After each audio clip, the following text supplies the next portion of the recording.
Welcome back, everybody. This Week in America, website thisweekinamerica.us. On today's This Week in America, one girl's lifelong battle with depression and anorexia nervosa, and how she fought her way through the turmoil and pain to a triumphant and transformative recovery. With us on This Week in America today, that girl, Mary Brooks, author of the book Mary Lives, a story of anorexia nervosa and bipolar disorder. Mary Brooks, our guest on This Week in America. Hi, Mary. Welcome to the program. Good morning. Thank you very much. It is a pleasure to have you in the program to talk about a couple of very important topics. And let's go back, and this is your story. First of all, how difficult was it to write this story? And I know you did it to really help other people. I did it to help others. At first I started writing for my own sake, and then I thought this could be inspirational for someone else. So I tidied it up a bit and made it accessible to other people as well. Yes, the book is called Mary Lives, a story of anorexia nervosa and bipolar disorder. Mary Brooks, our guest on This Week in America. Information at our website, thisweekinamerica.us, and you can link on directly to get information on the book. Let's go back and pick up with your childhood. And you've said that you had a good childhood until adolescence, until puberty, and then about age 12 things started to change. Talk about what your life was like at that time. Well, prior to age 12, I was a happy young child and very, very good, very excelling in my studies and things like that. And when I was 12, I went to a high school, a secondary school, and I was very much a loner there. And I found that I didn't really have friends, and I became very withdrawn. And at the same time, there was one incident that sort of precipitated the eating problems, and that was me going to a girl guide camp and seeing another young guide refuse to eat her breakfast because she was going to Mass and wanted to eat after Mass. And I thought to myself, wow, this is a young person defying an adult. And to me, it became a real show of individuality. And I guess that's what prompted the awareness that I could say no to different things. I mean, adolescence is a time where you're finding yourself anyway and finding who you are in the world. And this was the first time that I saw an individual with their own ideas. And so at age 12, I was beginning to say no to food and also very depressed and withdrawn. Well, it's interesting because you've said that food was very important to your family, and by being rebellious, you were able to sort of strike out at your family by doing it that way. That's correct. My mother's role had always been as a housekeeper, and as a housekeeper in the days sort of after the war, food was very, very important. And in our house, there wasn't an awful lot of money, so choosing the correct foods was important too, and then presenting them to the family. And it became a measure of my mother's love towards us, the way that she presented food. And that was the way I perceived it anyway. You were fighting the food issues, the anorexia, and depression as well. Talk about, is it common to have both of those disorders? It's not common, but it is fairly well known. I've contacted some of the anorexia sites on the internet and asked people there if they had bipolar disorder and got many positive replies, and vice versa, contacting the bipolar sites and asking about eating disorders, and there seems to be quite a percentage of crossover. This happened in the 60s, and talk about that era and the knowledge we had. As I recall, anorexia was a word that was not all that common back in the 1960s, not something that was openly talked about.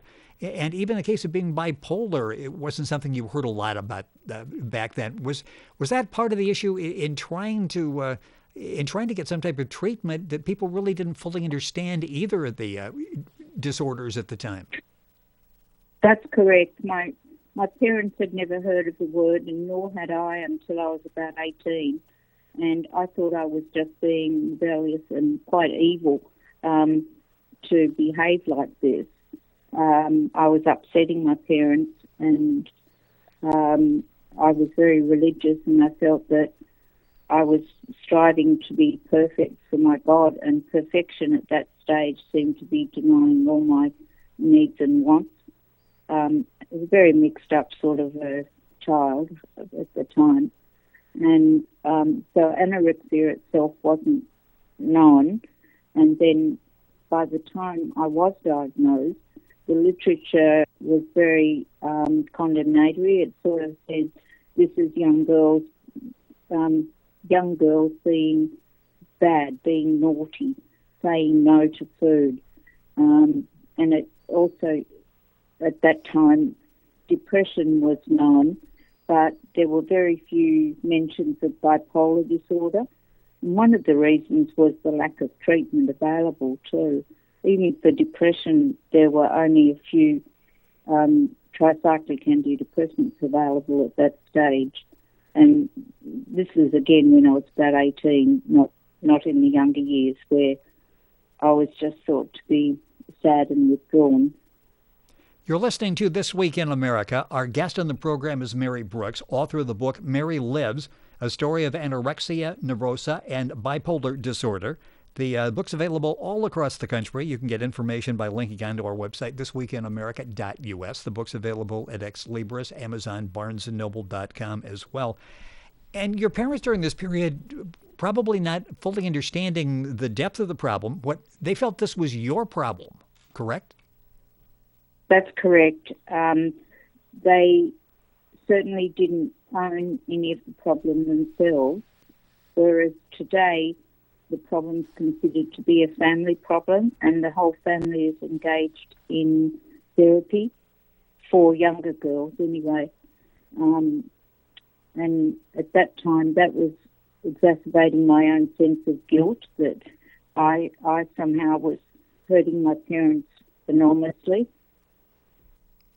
You said that you described life as dreadful, that there were times you wanted to live, times you wanted to die, sometimes both at the same time. Talk about what life was like during those teen years for you. I was studying madly because I always had done, and because this was another role of being good. But I was also reading a lot of war poets and war stories and indulging myself in the sorrow. And that was sort of part of the depression, was to see the whole world as being depressed and sort of useless and meaningless. And at the same time, I would be avoiding to eat, and I was exercising enormously. I used to walk about 10 miles to swimming classes, and I hated swimming, so it was just another punishment of my body to lose weight. And then I'd walk back, and then I'd walk another 10 miles to school every day. And all of this involved getting up about 4 or 5 o'clock in the morning. And so walking itself became a real obsession with me. Well, it's interesting because during this period, I'm going to ask you when you decided you needed help, but you had this sort of underlying thought that I'm not worthy of having any help. That's correct. And when the diagnosis was made, it's made by a Christian professor who exacerbated my feelings of unworthiness by prompting me to read inspirational passages in the Bible. and I don't think that helped at all. And it was about that time that I attempted to kill myself the first time. Yeah, talk about what takes you to that point where, okay, I'm going to end it now.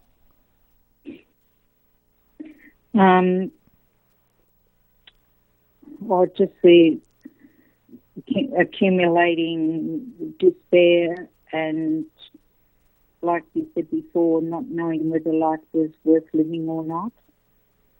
At the same time, this professor had given me lots and lots of medication, which was available for me to overdose on. And I had no idea whether it would kill me or not, but I thought it would at that stage. Mary Brooks, our guest on This Week in America. The book we're talking about is Mary Lives, a story of anorexia nervosa and bipolar disorder. Information at our website, thisweekinamerica.us. During all of this, and what's amazing, as I mentioned, ups and downs in your life, there were good times, and you were able to persevere and go on to get a medical degree. But talk about how difficult that was to stay on course. And you were described as a brilliant student. You had issues because of the disorders that we talked about. Talk about how you were able to get through all of that and still get through school and become a family doctor.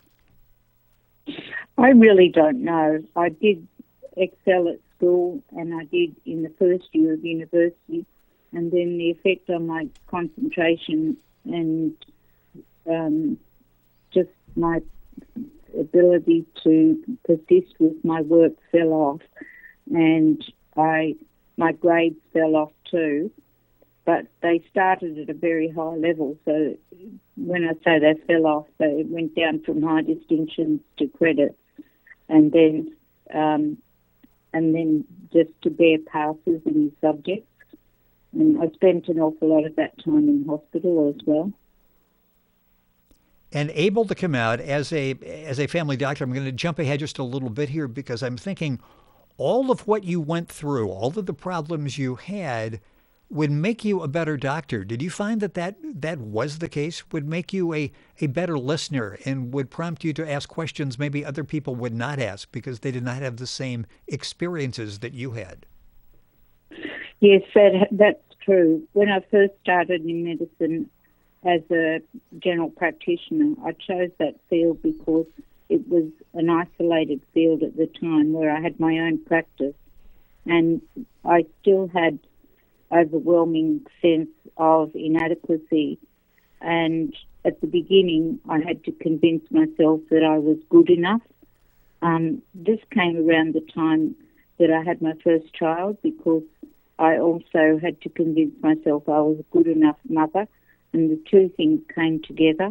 But over the years, I've seen my experiences as being very helpful, as you say, the listening to people and understanding their plight, because an awful lot of people will come with physical problems, but they also have psychological problems as well that need attention.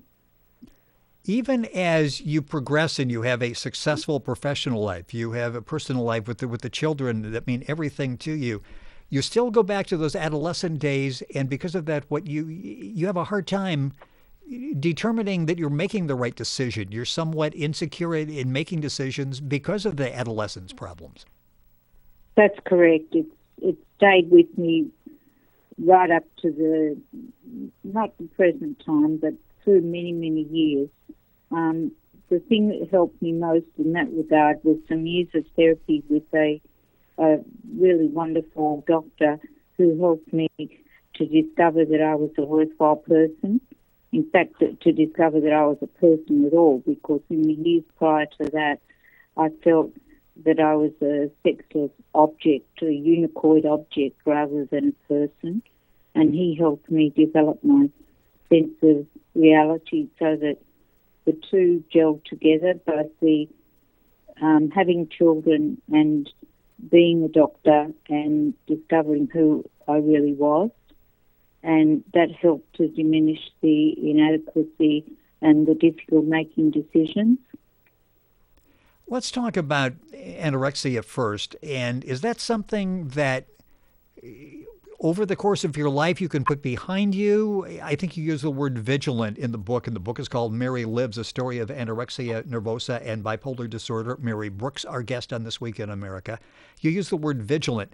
Is that something you actually can get over, put behind you, or is it something that's lurking there? It's something that still exists in a minor way. Over the years, I've had like a list of foods that were acceptable and a bigger list of those that were not. And I've gradually wheedled down the list of bad foods so that I can eat with others and eat what they're eating. The other aspect of anorexia for me was that in the early days, when I felt I'd been forced to eat too much, I learnt to vomit up the food that I didn't want. And I've got to be vigilant that I don't eat too much now in case that same sensation comes back to me. Like I say, in general, I eat with others and I don't have any difficulty doing that. And I can choose and enjoy a lot of foods that were once forbidden. And so, to me, life's pretty wonderful in that regard. And let's talk about bipolar and depression. Is that something you're able to live with now? Yes, it is. I take quite a bit of medication and I see a psychiatrist and a psychologist regularly. But my mood's fairly stable. It's been many years since I've had a manic episode. And the periods of depression that I have now are relatively minor compared to previously.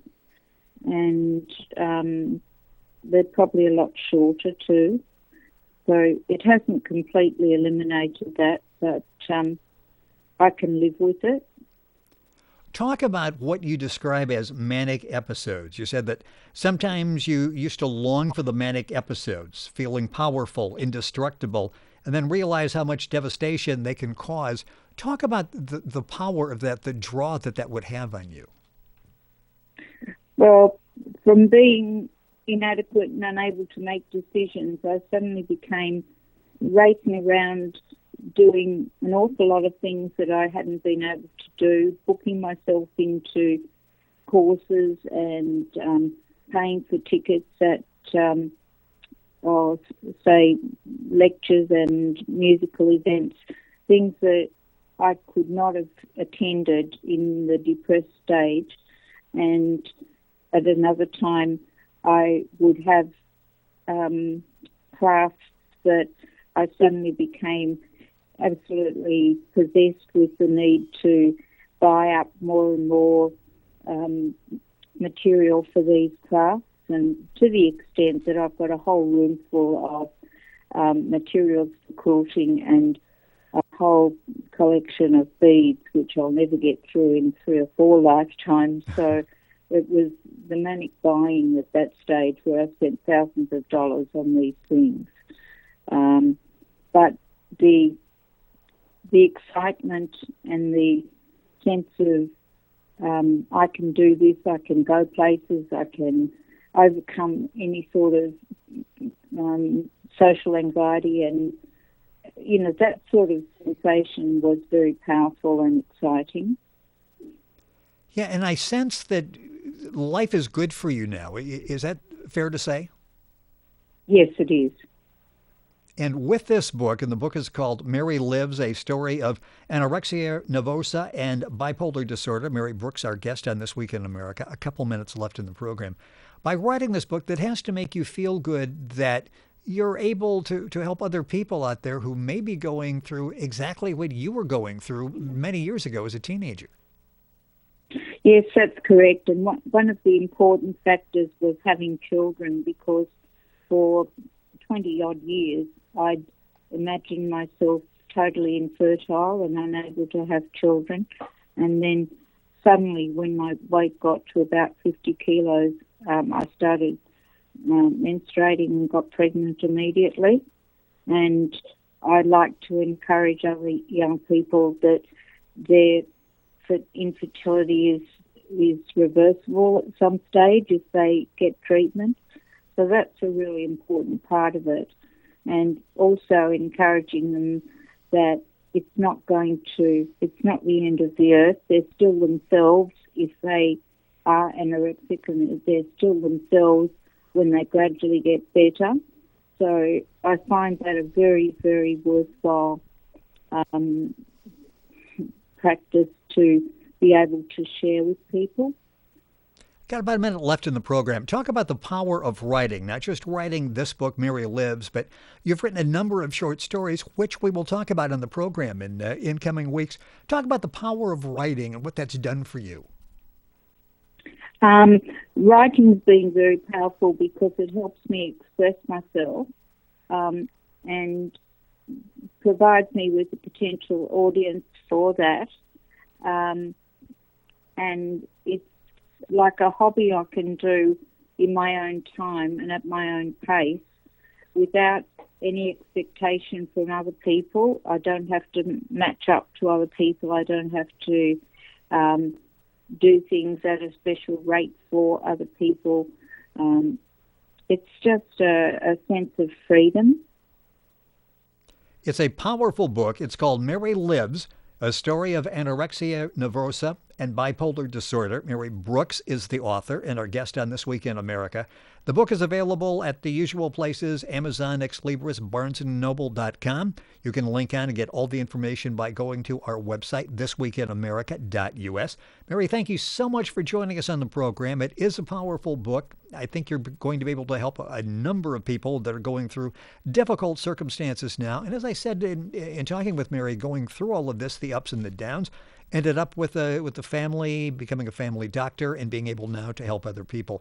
Mary, a pleasure to have you in the program. We'll have you back to talk about the short stories, and we look forward to it. Thank you for being with us. Thank you very much. It has been our pleasure. Once again, Mary Brooks, our guest on the program. Information available on Mary and her book at our website, thisweekinamerica.us.